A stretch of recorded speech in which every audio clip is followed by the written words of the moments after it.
Assalamu alaikum wa rahmatullahi wa barakatuh, mes chers frères et sœurs en islam. Que la paix, la miséricorde et la bénédiction d'Allah soient sur vous.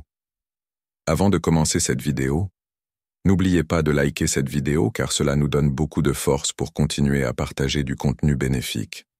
Et je vous invite à vous abonner à notre chaîne et d'activer la cloche de notification pour rester informé de nos prochaines publications sur la foi islamique. Mes frères et sœurs, aujourd'hui nous allons vous parler qu'il y a 10 signes qu'Allah vous teste avant une grande transformation dans votre vie. Je vous demande de rester connecté jusqu'à la fin de la vidéo pour découvrir ça. Une période d'attente prolongée. Il y a des moments dans la vie où tout semble figé. Vous priez, vous espérez, mais les jours passent sans le moindre signe de changement. Cette période peut paraître accablante, comme si vous étiez oublié. Pourtant, derrière ce voile d'attente se cache un plan divin. Allah n'oublie jamais ses serviteurs.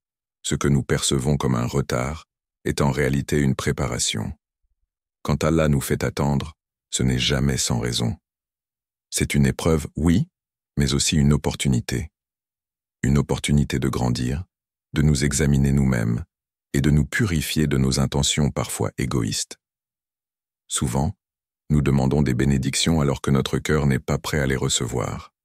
Et Allah, dans sa sagesse infinie, utilise cette période pour nous préparer à ce qui nous attend. Récit.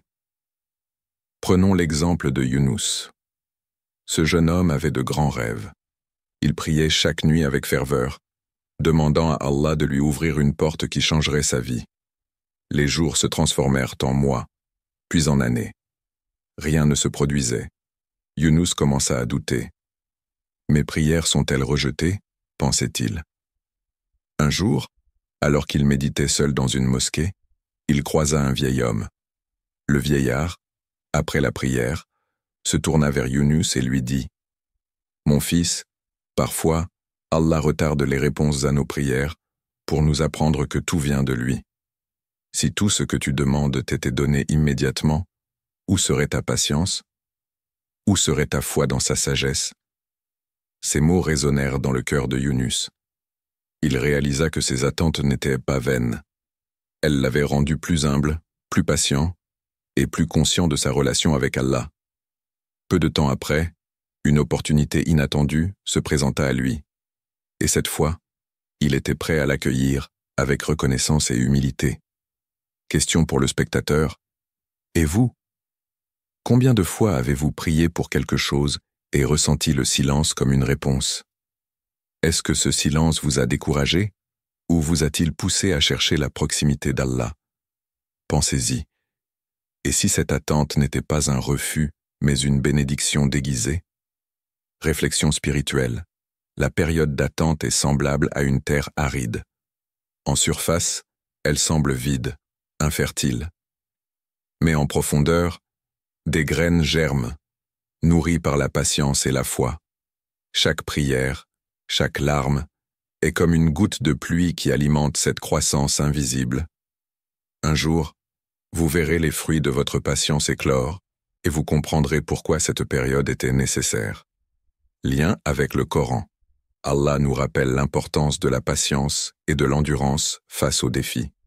La patience, c'est de supporter avec endurance tout ce qu'Allah a décrété pour toi. Sourate Al-Baqarah 253. Le mot-clé ici est endurance. Être patient ne signifie pas attendre passivement, mais continuer à prier, espérer et faire confiance au décret d'Allah, même lorsque les choses semblent immobiles. Exemple prophétique. Réfléchissez à l'histoire du prophète Ayoub, paix sur lui. Cet homme pieux, béni avec des richesses et une famille, a tout perdu, sa santé, ses biens et ses proches. Malgré tout, il ne cessa jamais de prier et de louer Allah.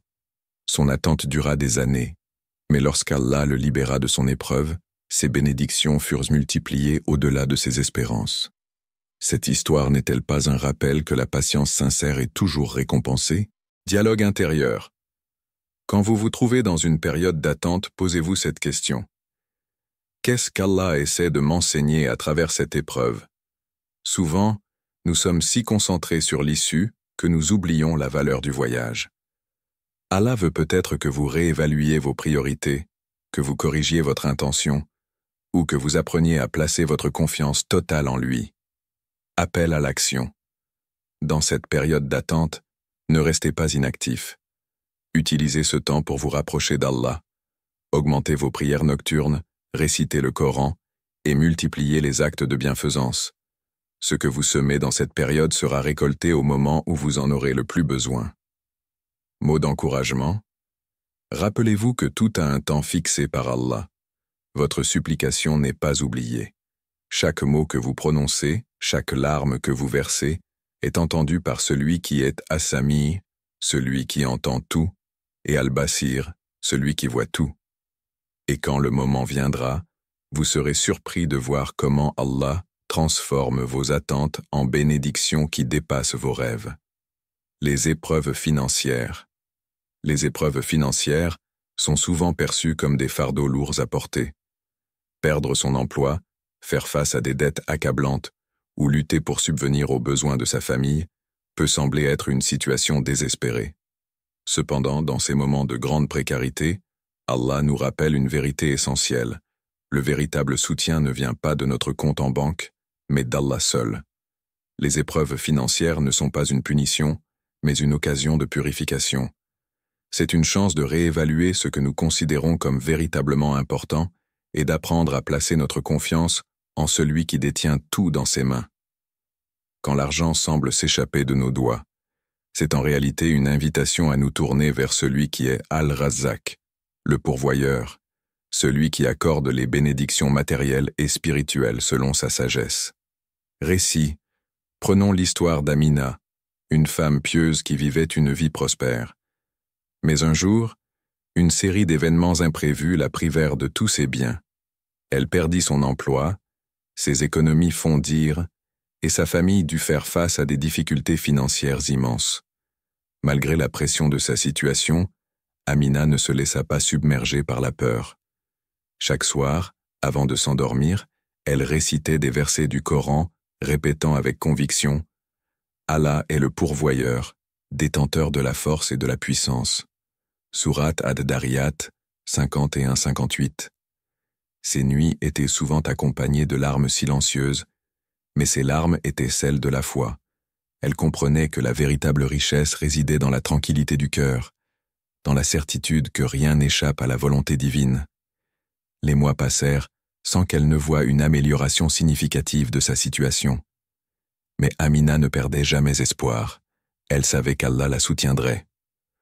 Un jour, un ami de longue date, qui avait été témoin de ses difficultés, lui rendit visite et lui apporta une aide inattendue. Cet acte de générosité, bien que matériel, lui apporta surtout une leçon spirituelle. La richesse la plus précieuse qu'elle avait acquise pendant cette période difficile était sa foi inébranlable.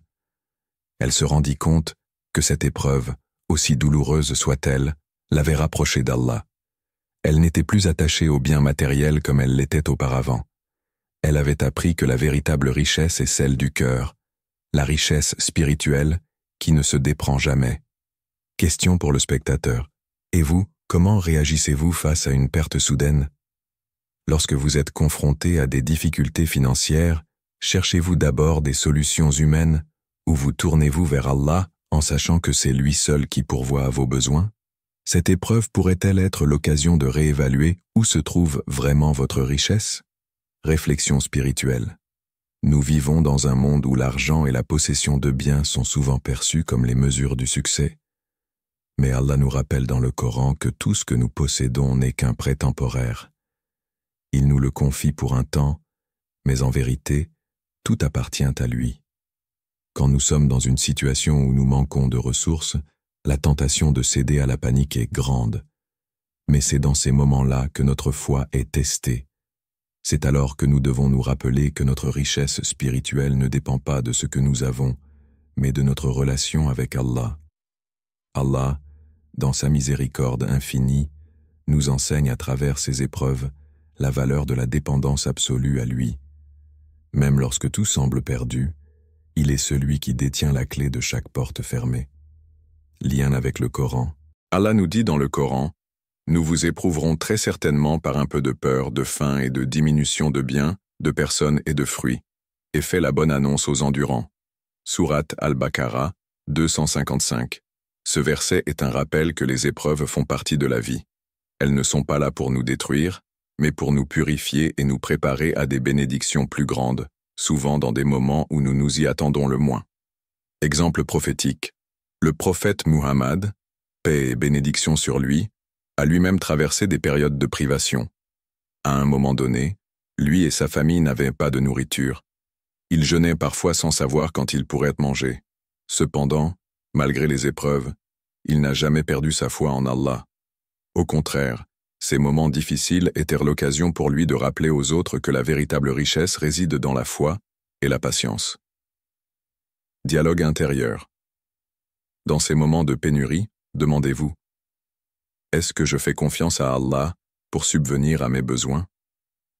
Peut-être qu'Allah utilise cette épreuve pour purifier votre cœur et vous aider à réaliser que la véritable tranquillité ne vient pas des biens matériels, mais de la confiance inébranlable en lui. Appel à l'action. Lorsque vous faites face à une perte financière, ne perdez pas espoir. Utilisez ce temps pour renforcer votre lien avec Allah. Augmentez vos prières, faites des duas sincères et cherchez des moyens de donner aux autres, même si ce n'est que par un sourire ou une parole aimable. Ce que vous donnez ne se perd jamais. Allah, dans sa sagesse, sait exactement ce dont vous avez besoin au moment où vous en avez le plus besoin. L'isolement. Il est des moments dans la vie où l'isolement devient une épreuve. Allah, dans sa sagesse infinie, permet parfois que les personnes qui nous entourent s'éloignent, que des amitiés s'effacent, ou que des relations autrefois solides se brisent. Ce vide, aussi difficile soit-il, n'est jamais fortuit. Parfois, l'isolement est le moyen d'éloigner ce qui nous distrait pour nous guider vers celui qui ne nous abandonnera jamais. Récit. Ahmed, un homme d'apparence ordinaire, traversait une période où tout semblait s'effondrer autour de lui. Ses amis, autrefois constants, se détournaient peu à peu. Les réunions joyeuses se transformaient en silence, et les appels restaient sans réponse. Il ressentait un poids immense, comme si le monde entier lui tournait le dos. Dans cette solitude, Ahmed fit une chose qu'il n'avait jamais faite auparavant. Il se leva une nuit, se lava les mains et le visage, et se tourna vers Allah dans la prière nocturne. Ses mots étaient bien maladroits, ses larmes incessantes, mais son cœur s'ouvrait. Chaque nuit, il se confiait davantage, trouvant dans le silence de l'aube une paix qu'il n'avait jamais connue. Un jour, il tomba sur ce verset du Coran. « Ne te suffis-je pas comme protecteur » Sourate Az-Zumar 13-6 13-6. Ce message résonna profondément en lui, comme une réponse divine à sa solitude. Il comprit que son isolement n'était pas un abandon, mais une opportunité de se connecter avec celui qui est toujours là. Allah nous dit dans le Coran, « Nous vous éprouverons très certainement par un peu de peur, de faim et de diminution de biens, de personnes et de fruits, et fait la bonne annonce aux endurants. » Sourate Al-Baqarah, 255. Ce verset est un rappel que les épreuves font partie de la vie. Elles ne sont pas là pour nous détruire, mais pour nous purifier et nous préparer à des bénédictions plus grandes, souvent dans des moments où nous nous y attendons le moins. Exemple prophétique. Le prophète Muhammad, paix et bénédiction sur lui, a lui-même traversé des périodes de privation. À un moment donné, lui et sa famille n'avaient pas de nourriture. Il jeûnait parfois sans savoir quand il pourrait manger. Cependant, malgré les épreuves, il n'a jamais perdu sa foi en Allah. Au contraire, ces moments difficiles étaient l'occasion pour lui de rappeler aux autres que la véritable richesse réside dans la foi et la patience. Dialogue intérieur. Dans ces moments de pénurie, demandez-vous, est-ce que je fais confiance à Allah pour subvenir à mes besoins? Peut-être qu'Allah utilise cette épreuve pour purifier votre cœur et vous aider à réaliser que la véritable tranquillité ne vient pas des biens matériels, mais de la confiance inébranlable en lui. Appel à l'action. Lorsque vous faites face à une perte financière, ne perdez pas espoir. Utilisez ce temps pour renforcer votre lien avec Allah. Augmentez vos prières, faites des duas sincères et cherchez des moyens de donner aux autres, même si ce n'est que par un sourire ou une parole aimable. Ce que vous donnez ne se perd jamais. Allah, dans sa sagesse, sait exactement ce dont vous avez besoin, au moment où vous en avez le plus besoin. L'isolement. Il est des moments dans la vie où l'isolement devient une épreuve. Allah, dans sa sagesse infinie, permet parfois que les personnes qui nous entourent s'éloignent, que des amitiés s'effacent, ou que des relations autrefois solides se brisent. Ce vide, aussi difficile soit-il, n'est jamais fortuit. Parfois, l'isolement est le moyen d'éloigner ce qui nous distrait pour. Un regard profond sur l'isolement. L'isolement peut nous sembler un désert aride, mais en vérité, c'est une étape de purification et de recentrage. À travers l'absence des autres, Allah nous enseigne que notre véritable force et notre paix se trouvent uniquement en lui. Quand tout s'effondre autour de nous, nous réalisons que la seule fondation stable est celle de la foi. Question pour le spectateur. Et vous, dans vos moments les plus solitaires, qui cherchez-vous? Est-ce que ces périodes vous rapprochent d'Allah ou vous font-elles sombrer davantage dans le désespoir? Que ressentez-vous lorsque vous laissez votre cœur s'ouvrir à lui dans ces instants de vide? Leçon à méditer. L'isolement peut être une bénédiction déguisée. Allah vous écarte peut-être de ce qui vous distrait ou vous éloigne de votre objectif spirituel. Ces instants, bien que douloureux, sont comme des portails vers une plus grande proximité avec lui. Il vous offre le temps et l'espace pour réévaluer votre vie, renouveler votre foi et bâtir une relation intime avec votre Créateur. Les critiques et l'injustice. Il est inévitable que, sur le chemin de la vie, nous rencontrions des critiques et des injustices. Ces épreuves peuvent être dévastatrices, mais elles ne sont jamais sans but. Lorsque vous êtes confronté à des mots blessants ou à des actes d'injustice, Allah teste la profondeur de votre foi et la force de votre caractère. Allez-vous répondre avec colère ou choisirez-vous la voie de la patience et de la dignité? Imaginez une femme nommée Salma, connue pour sa gentillesse et sa foi. Elle travaillait dur pour bâtir une communauté paisible autour d'elle. Mais, sans raison apparente, des rumeurs ont commencé à circuler à son sujet, ternissant sa réputation. Les mots durs se répandèrent comme un feu, et même ceux qu'elle nous guidait vers celui qui ne nous abandonnera jamais. Récit. Ahmed, un homme d'apparence ordinaire, traversait une période où tout semblait s'effondrer autour de lui. Ses amis, autrefois constants, se détournaient peu à peu. Les réunions joyeuses se transformaient en silence, et les appels restaient sans réponse. Il ressentait un poids immense, comme si le monde entier lui tournait le dos. Dans cette solitude, Ahmed fit une chose qu'il n'avait jamais faite auparavant. Il se leva une nuit, se lava les mains et le visage, et se tourna vers Allah dans la prière nocturne. Ses mots étaient maladroits, ses larmes incessantes, mais son cœur s'ouvrait. Chaque nuit, il se confiait davantage, trouvant dans le silence de l'aube une paix qu'il n'avait jamais connue. Un jour, il tomba sur ce verset du Coran. « Ne te suffis-je pas comme protecteur » Surat Az-Zumar 13-6 13-6 Ce message résonna profondément en lui, comme une réponse divine à sa solitude. Il comprit que son isolement n'était pas un abandon, mais une opportunité de se connecter avec celui qui est toujours là. Question pour le spectateur. Et vous, lorsque vous êtes critiqué ou victime d'injustice, comment réagissez-vous?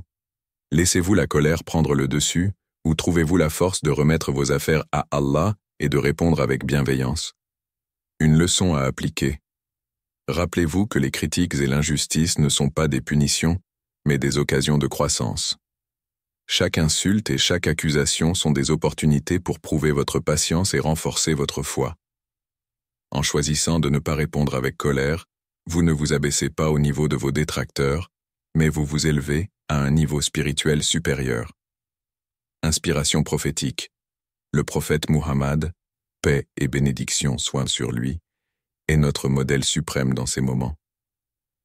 Quand il était insulté, persécuté ou rejeté, Il répondait avec douceur et compassion. Il nous a enseigné que la miséricorde et la patience sont des formes de puissance spirituelle. Allah voit tout, entend tout et connaît les véritables intentions des cœurs. Faites-lui confiance pour vous rendre justice en son temps et laissez chaque épreuve renforcer votre foi en sa sagesse infinie. Les épreuves liées à la santé. Il est difficile de rester fort lorsque la santé nous échappe. Les maladies et les faiblesses physiques peuvent nous briser mentalement, mais elles ne sont pas sans signification. Ces épreuves sont des rappels qu'Allah est le seul guérisseur et qu'il détient le contrôle de nos vies. Elles nous apprennent l'humilité et nous ramènent à notre véritable essence, dépendre d'Allah pour tout. Ali était un homme robuste, connu pour sa vitalité et son énergie. Mais un jour, il fut frappé par une maladie qui l'alita pendant des mois. Privé de son autonomie, il se sentit faible et vulnérable. Pourtant, c'est dans cette faiblesse qu'il trouva une force insoupçonnée. Son cœur se tourna vers Allah avec une sincérité qu'il n'avait jamais atteinte auparavant. Chaque soir, il récitait « Et lorsque je suis malade, c'est lui qui me guérit ». Sourate Ash-Shu'ara 26-80. Il réalisa que cette épreuve était une bénédiction déguisée. Elle lui permit de ralentir, de se reconnecter à sa foi et de ressentir une gratitude profonde pour chaque souffle qu'Allah lui permettait encore de prendre. Question pour le spectateur. Lorsque votre corps faiblit, à qui vous tournez-vous en premier? Est-ce que vous cherchez le réconfort dans les solutions humaines ou trouvez-vous refuge dans les bras d'Allah? Verset du Coran. Et nous vous éprouverons certainement par un peu de peur, de faim et de diminution de biens, de personnes et de fruits, et fait la bonne annonce aux endurants. Sourate Al-Baqarah 255. Une réflexion. Les épreuves liées à la santé ne sont pas une punition, mais une opportunité de purification. Chaque douleur efface des péchés. Chaque soupir patient est un témoignage de votre foi en Allah. En ces moments, il ne s'agit pas seulement de guérir physiquement, mais de guérir votre âme en renouant avec votre Créateur. Un exemple prophétique, le prophète Ayoub, Job, a été éprouvé par une maladie si grave que tout le monde l'abandonna. Mais jamais il ne perdit espoir en Allah. Il disait « Le mal m'a touché, mais toi, tu es le plus miséricordieux des miséricordieux. » Sourate Al-Anbiya 21, 83. Alors peu importe la gravité de votre situation, sachez que votre patience et vos prières vous rapprochent d'Allah et vous élèvent. Le succès retardé. Il arrive que nous travaillions sans relâche, que nous donnions tout, mais que le succès semble toujours hors de portée.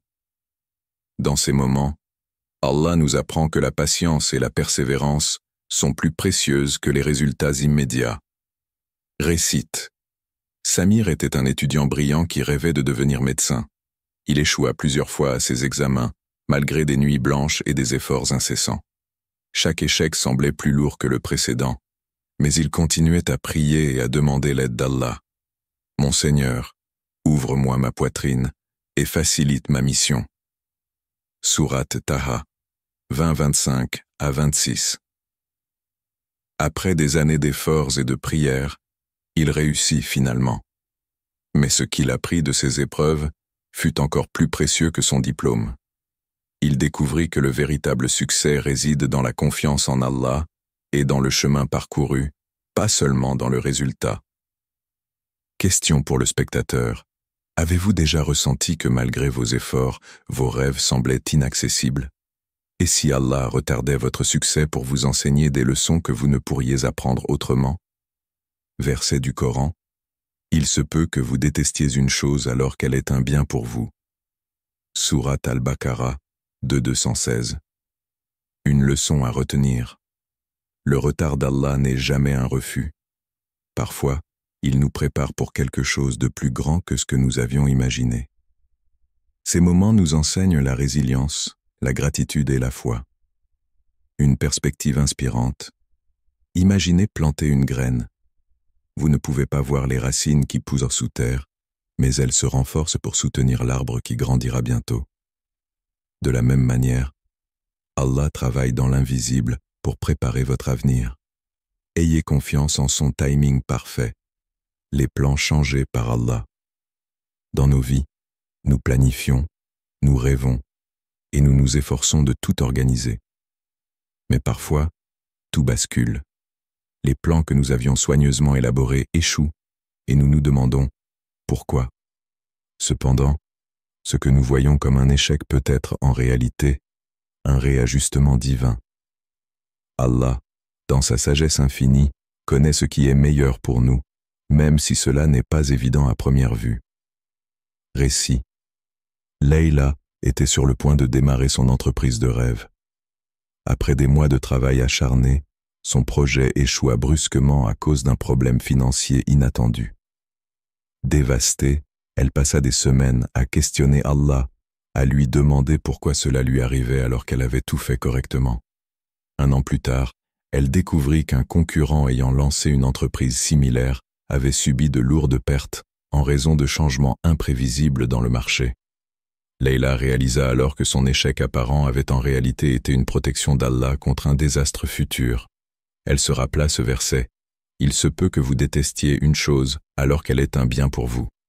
Sourate Al-Baqarah 2:216. Elle comprit qu'Allah, par sa miséricorde, lui avait épargné une épreuve plus grande en fermant cette porte. Question pour le spectateur. Avez-vous déjà vécu un changement soudain dans vos plans? Avez-vous pris un moment pour réfléchir à la possibilité qu'Allah vous ait protégé d'un mal que vous ne pouviez pas prévoir? Verset du Coran. Il complote, et Allah planifie. Et Allah est le meilleur des planificateurs. Sourate Al-Imran 3:54. Une réflexion. Quand nos plans échouent, c'est souvent un signe qu'Allah nous dirige vers un chemin meilleur. Mais pour le voir, il faut lâcher prise et placer notre confiance totale en lui. Ce lâcher-prise n'est pas un acte de faiblesse, mais un acte de foi profonde. Exemple prophétique, le prophète Muhammad, paix et bénédiction soient sur lui, avait prévu de prêcher à Taïf pour inviter les habitants à l'islam. Non seulement ils rejetèrent son appel, mais ils le persécutèrent cruellement.